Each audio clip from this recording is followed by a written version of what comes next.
So we thought we'd begin just by talking a little bit about what you might call the philosophy of education behind the curriculum, some of the motivating factors. So you've heard of things like a classical education, or what would constitute a Catholic education? What do we mean by that sort of thing? So I'll talk a bit about that, and then give you an overview of the way in which the curriculum is provided to you, what it means for it to be an online curriculum.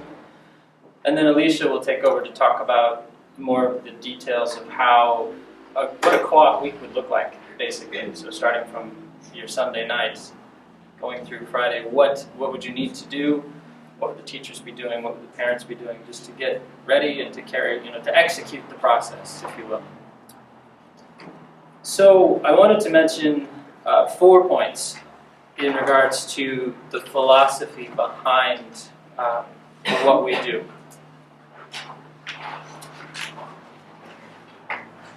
You could consider these then the 4 aspects of the philosophy of education that we're espousing in doing what we do. So the first of them is integration. One of the criticisms of much of modern education is that because of our tendency to divide everything up into subjects, right? We've compartmentalized the way we look at things. Right?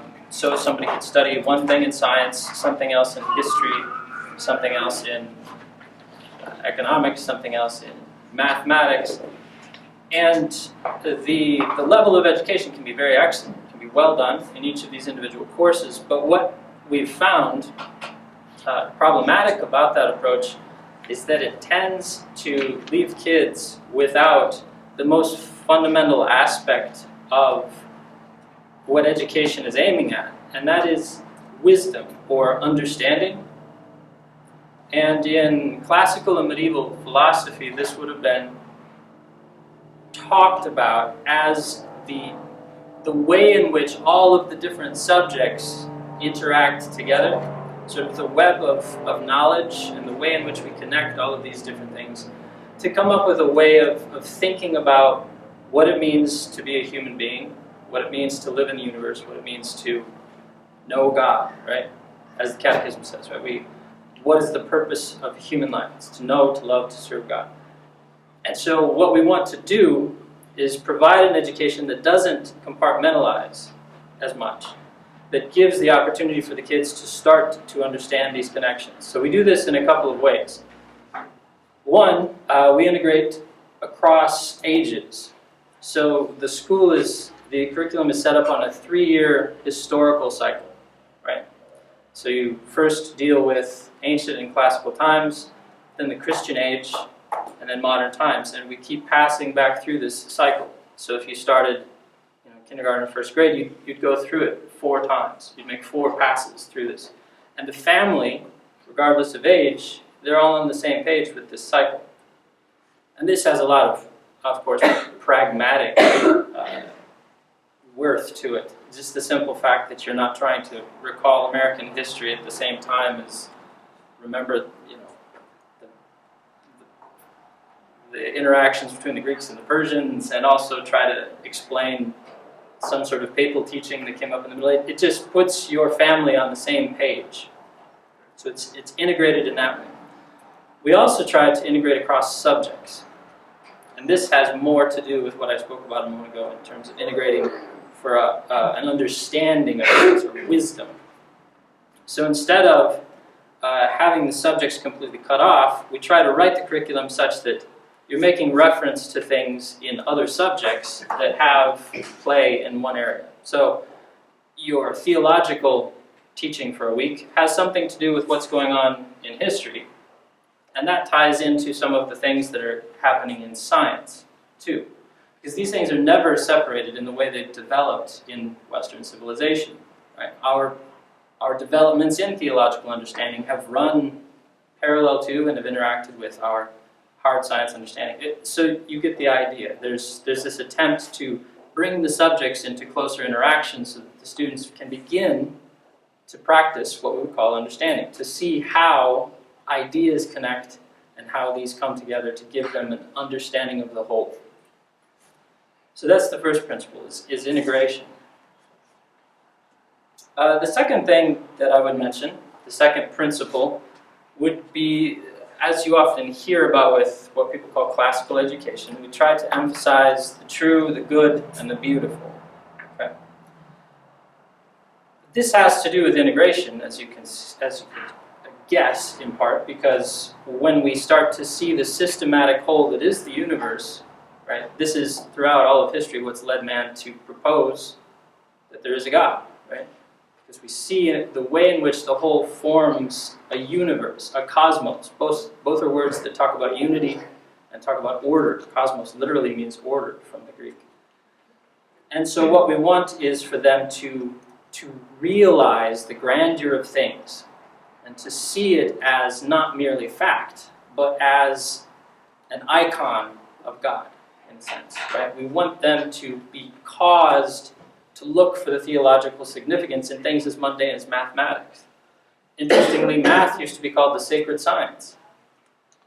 It was because mathematics was understood as the language in which God communicated order to man. I had a college professor who said that, and I was like, well, finally! This is why I'm studying math, right? So these are the sorts of ideas. We want to integrate an understanding of the import of these things for what it means to be a human being at all levels. So this reflects what we would, some of you might be familiar with in a Charlotte Mason approach as well. From her, we take the idea that children need robust language, need beautiful language, need real books, as she calls them, living books. So instead of reading textbooks, which tend towards this factual presentation of compartmentalized knowledge, you read real books by real authors who present, again, a worldview, an idea about things that can be either right or wrong and can be critiqued. But it has that robust and beautiful presentation of ideas about the world. In addition to that, we emphasize what you could call a philosophy of form. Right? The great fallacy of modern science, arguably, and this goes along with our compartmentalization of the subjects, is that we tend to think we understand things when we understand parts or bits or pieces of them, right? So say in science, if I'm studying chemistry, a chemist would tend to explain human nature in terms of chemistry, right? It's all neuroscience. It's the different releases of chemicals in the brain. This is their capacity to understand and explain the world. They know chemistry. But the problem with that, and you find this with physics, you find it with mathematics, people who tend to explain everything in terms of math. But the problem with that is that there's a neglect of the formal unity of things, right? In other words, you can't understand what a human being is, or even what a dog is, if you're just looking at its chemicals, or if you're just looking at its cells, or if you're standing back too far and looking at it as a part of an environment, right? Environmentalism, reducing the individuals within an environment to nothing.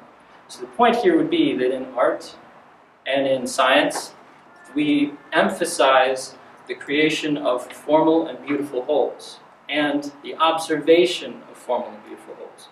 Science should start with kids sitting in the mud watching bugs, right? That's not a non-scientific practice. That's a very essential scientific practice. The word experiment derives directly from the word experience, and it was used in the medieval advent of those processes to describe going out and looking at stuff. And so we emphasize this idea of the formal beauty and integrity of things so that kids start with those things before moving into more critical practices of, say, scientific methodology. All right, the third point then, hopefully I'm not getting too theoretical here. I am accused of that frequently. My better half. That's why we always do this together, because she says I just lay stuff out there and then she comes afterwards to explain what I'm trying to say. So the third point is that this is a classical or medieval program. Now, a lot of us have heard that phrase thrown around, like classical education. What this basically is the points that I just mentioned, plus a few more. So it's this idea that all of your education should work together to give you wisdom, to communicate a view of life and of the world and everything. The way in which they thought this would be carried out best was by introducing us to a process wherein we could gradually work up to the highest things. We start with the things that are most immediately available to us, and we work up ultimately to the study of God, right? So in the medieval universities, you had the trivium and the quadrivium. Now, if we think about what those words literally mean, it's the three ways and the four ways. A via is a way. And so we would ask, of course, these are ways to what? What would be the culmination of these ways of learning? And the culmination was the study of philosophy and theology.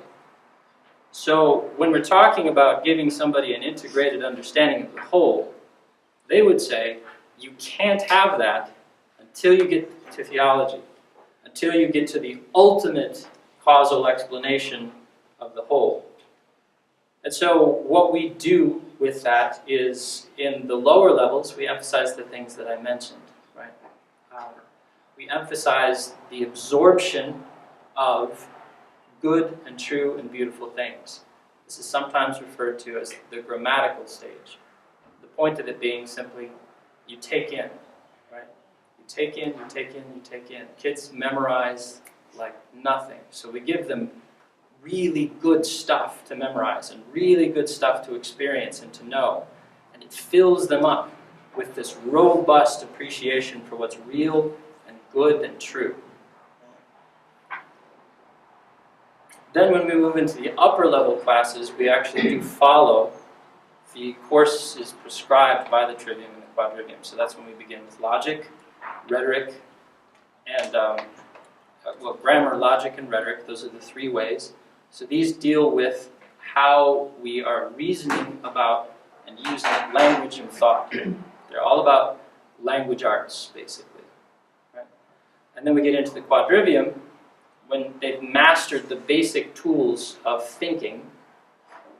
The quadrivium is when we turn our attention to the world, and that's when you get into math. So the quadrivium is arithmetic, geometry, music, and astronomy.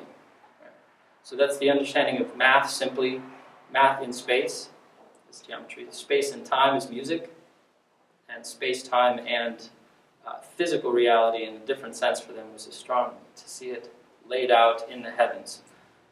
So there's this progression that leads them from how to think to the real, what we're going to think about, and then that's followed by diving into the hard sciences and philosophy of nature, philosophy of the human person, and theology. So that's what we mean by it being a classical, or it's almost better to call it a medieval education. Protestantism likes to emphasize that it's classical because they want to de-emphasize the value of the development of the process that took place in the medieval period, basically. But we get the model, as we understand it today, directly from the medieval schools. It was talked about in the classical authors, but the development of it into a system is a medieval thing. It's a Catholic concept and a Catholic construct. The final thing, I promise, that I would mention is why we would consider this a Catholic curriculum. What does that mean for us? There's a couple of obvious things, of course. We would say that it's true to the magisterium, right? We accept the teaching authority of the church, and we try to reflect it in everything that we do. But in terms of some more specifics, the way in which it might differ from other curricula is that, one, we find that almost all curricula out there de-emphasize the Christian age, right? Other programs, for example, that are on cycles very frequently have an ancient cycle, and then they have perhaps a medieval and Renaissance cycle, and then they have a modern cycle, and then they have an American cycle. And so the 1600 years in which virtually every doctor of the Catholic Church, virtually every doctrine of the Catholic Church came to be, is skipped over as one of 4 parts, right? So they deal with antiquity as one chunk, the 1600 years of Christianity is another chunk, and then modernity, the last 400 years, has 50% of the course. It's very important to understand our American citizenship, of course, but what we find programs like this do is miss a lot of stuff. So our motivation for doing this was to give due emphasis to these great thinkers of Catholicity. So we wanted to give a full year to it alongside these ancient classical authors and modern authors. So we're de-emphasizing modernity to some extent, but that's very purposeful. Modernity in many ways has had an animosity to Catholicity, and many of the errors of modernity derive directly from Enlightenment thinking and from Protestant thinking. And so it's important for us to not ignore those things, but to emphasize the Catholic authors who give us the things we need to combat those errors and to also embrace those of them that stem from our tradition. We also, of course, emphasize education as virtue training. Right? We would never divorce the moral from the intellectual, because you need to have both to develop a student. It's not enough for them to learn a bunch of facts. Again, it's about how do we integrate all of this into a way of approaching life and to an understanding of the whole. And that includes how we act. Finally, then, we emphasize the idea that there's a difference between education and schooling. Traditionally, a Catholic education would be what you get from living in a Catholic household and in a Catholic community and in a Catholic way of living. Right? So that is to say that the way we pray and the way in which we live out our lives day to day in our homes is the most fundamental kind of education that we get, right? Because that is our way of living. That's what we do with our lives. And so it's very important to connect any sort of educational process that you're advocating to the way in which you live in your home, right? This is why we're so often encouraged to embrace a sort of liturgical approach in our lives, right? To change with the seasons, to live in the cycle of the prayer of the church, right? The Liturgy of the Hours is understood as the Holy Spirit praying to God through the church.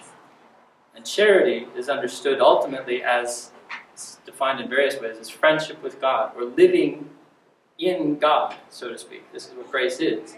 But living in God and singing that praise back to God. And so everything that we do in a school needs to serve that more ultimate type of education. Right? To put it another way, though any factual information that we learn is important, you can be an idiot and get to heaven in that sense. Right? And it's not that we should ever sacrifice academic excellence. We don't. We don't advocate that at all. But there's a prioritization that has to take place. And so the theme of, or the motto of the school is teach so as to save. And the idea there is that the most fundamental thing we want to do as humans is get to know God. Once you've got that out of the way, we want them to be fantastic scientists, exact accountants, cheerful mechanics, whatever it is that they want to do. But that's not the same thing as what they are as human beings and how it is that they are to relate to God. So that's what education is in a sense. And schooling deals then with a way in which people outside of your way of life can contribute to it, can contribute to the well-being of the kids, can contribute to the wisdom of the kids. But ultimately, the way in which we live in the home is our way of being, our way of being Catholic, and what education is really going on. If we don't teach our kids charity, right? If they don't experience love, if they don't get all of these things, those are the most fundamental aspects of education. And so schooling has to serve all of that. So there's a lot of theory, a whole bunch of stuff. And I hope that if you have any questions, you won't hesitate to ask them. when we open things up for questioning. To convert from the very theoretical or speculative directly into the very practical, I wanted to say a few things about how we deliver the curriculum, how we provide it, before I turn things over to Alicia. And the basic way that this works is that what we create are course suites that are available online. So basically there's a web page, and with your enrollment you get a login and a password. And so you go to the website, you plug this information in, and that opens up to you a series of course suites. So these are, again, this is a web page. Once it opens up, you'll have, Schola Rosa before you, and there are sidebars with various bits of information. But lined up along this is a series of weeks or units, right? And as you open up each unit, inside you'll find all sorts of materials. There are digital books, there are worksheets of various kinds, there are audio files of someone reading the various books, which is a very useful thing. There are coloring pages, there are all of these various bits and pieces of content, including materials for the teachers, their teaching scripts and lesson plans and all of this different stuff. And it's all delivered by means of an online suite. We've used every opportunity we could to make it very, very full. We wanted to provide as much content as we could at the lowest possible price. And what we found is, when we started to dig around, we found many public domain materials that are very, very well written and very rich, that we could digitize and incorporate directly into these suites. And so this is the delivery system that we use to provide all of the content to you. There are 3 different bundles, we call them, that are available. There's pre-K through 6th, then there's an intermediate, or it could be a middle school, and then an advanced level. And so each of these is available at the starting price of $200. And that price is on a declining scale the longer the co-op stays open. It drops $40 the first year to $160, and then it drops, I think, $20 each subsequent year until it stops at $100. And that's per family for each of the bundles. So if you had children in this level, you'd have to buy that bundle. And of course, if you had intermediate level students, you'd have to get that and this. So the most you'd be spending the first year would be actually just $400, because high school students would need to go through the intermediate, because it's a mastery sequence, starting with logic and working your way up. So the most you have to spend in 1 year, starting out, would be $400. The only other things that I would mention is that we strive very hard to provide very good customer service. So it's important to us to be responsive if people are having any troubles with the curriculum. And so we would encourage you, of course, to call us or email us at any time. And we do everything we can to make sure you understand what's going on with the curriculum.